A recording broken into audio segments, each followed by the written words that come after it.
when somebody called Solomon was asked by God, ask what you want from me, then I will give to you. Imagine God was so happy because of this guy slaughtering ng'ombe 1,000. Alikuwa amechinja ng'ombe 1,000 kama sadaka.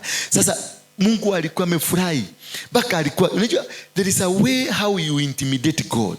There is a way you bring God on board. Mpaka Mungu mwenyewe anaondoka kwa principles zake, anakuja kwako, anasubmit kwako, anakuuliza sasa niambie uredake, niambie uredake. Kwa sababu amefurahi.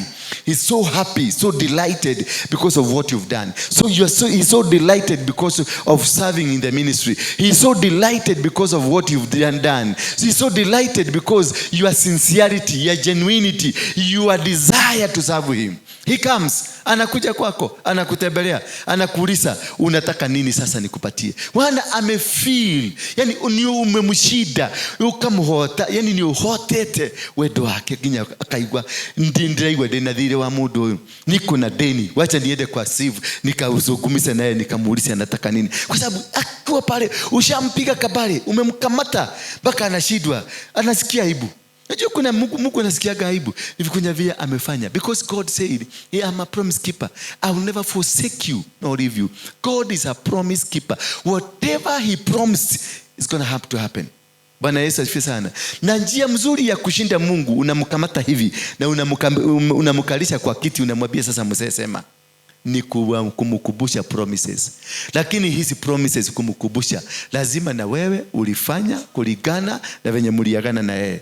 Kama mliagana na yeye utakuwa mtu mzuri, uendelee kuwa mtu mzuri. Lakini sio kwenda kumkumbusha, unajua Mungu ulisema that I will never be, you never forsake nor leave me. Lakini huko ukifanya mambo mengine baya, atakuachilia tu.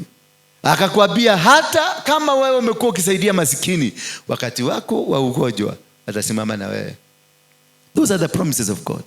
And that is the only way you can win the battle against the devil. Reminding God the promises he made to you. But these promises, he will also come to you akuulize, yes, I promised you. Did you do my will? Bwana Yesu asifiwe sana. Ask your neighbor, do you do the will of God?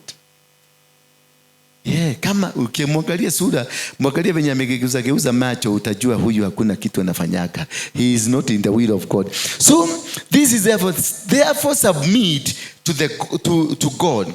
Resist. When you have submitted to God, you have the power to resist the devil. Bwana Yesu asifiwe sana. You have the power. When you have submitted to God and you let God do his will and you let God move and do the way he's supposed to do, you have the capacity to release, to resist any plans of the devil. Bwana Yesu asifiwe sana.